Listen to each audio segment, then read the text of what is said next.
WWE's women's division was once on fire with main events, historic matches, and massive fan investment. But under Triple H's leadership, has that momentum stalled? Let's talk about it. But before we get into it, make sure you subscribe to the channel for more wrestling content. Recently, there's been a lot of frustration surrounding WWE's women's division from both fans and even people inside the company. It's gotten so bad that a new hashtag has started trending worldwide. Now let's be real, it's not as bad as the Divas era, but the way the division has been handled lately still feels incredibly disrespectful. We know Triple H can book women well. He's done it countless times in NXT, and even now, under Shawn Michaels' leadership, NXT's women's division is arguably the best part of the brand. Shawn is amazing at utilizing all his talent, and I wish that same energy was applied to the main roster. Take the women's tag division, for example. It's just a bunch of singles stars thrown into makeshift teams. Maybe if there weren't so many releases, WWE could have actually built a real tag division.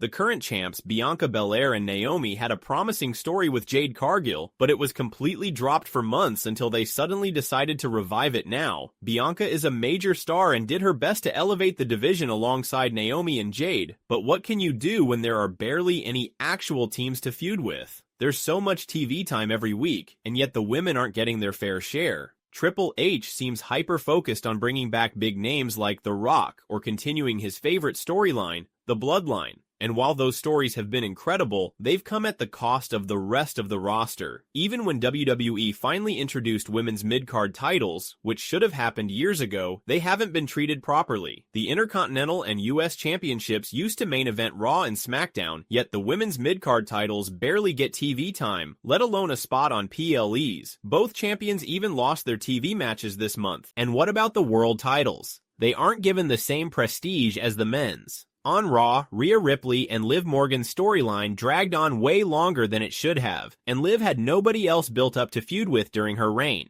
Before that, when Rhea was champion, she barely even wrestled on Raw. Over on SmackDown, the Money in the Bank briefcase was practically wasted for months with Tiffany Stratton looking clueless while paired with Nia Jax. These world titles should be showcased properly and defended at every major PLE. And speaking of PLEs, the women's division gets 1, maybe 2 matches per show. Triple H loves doing short, 5-match cards, which hurts the women's development. How can they gain momentum when they barely get a chance? Under the previous regime, at least the world titles were defended at every single PLE. Now, they're getting tossed onto the go-home show or some random SmackDown episode. What's even crazier is that despite all this, the women still deliver when given the chance. Whether it's Royal Rumble, War Games, Money in the Bank, they've outshined the men on multiple occasions, and yet, Triple H still doesn't prioritize their storytelling. Look at War Games. He always books the men's match to have the proper structure, with the heels getting the advantage. Meanwhile, he constantly gives the women's match to the babyfaces, even though the heel advantage makes for a much better match. It's just one example of the little details that show a lack of care. Now, I'm not saying Triple H is bad at booking women. He's had great moments, but he needs to do better, and fans are making it loud and clear. Just look at this year's Royal Rumble. The biggest pop of the night was for Alexa Bliss's return in the women's match. People want more women's wrestling, but we're still getting stuck with just 1 or 2 segments per show. Raw is 3 hours, yet they cut it off at 2.5. SmackDown is forced to be 3 hours now, and the women still don't get enough time. This isn't about hating Triple H's booking. It's constructive criticism. We know he can do better, which is why people are frustrated. So what do you think? Is Triple H failing the women's division? Let me know in the comments below, and don't forget to subscribe for more wrestling content. Thanks for watching.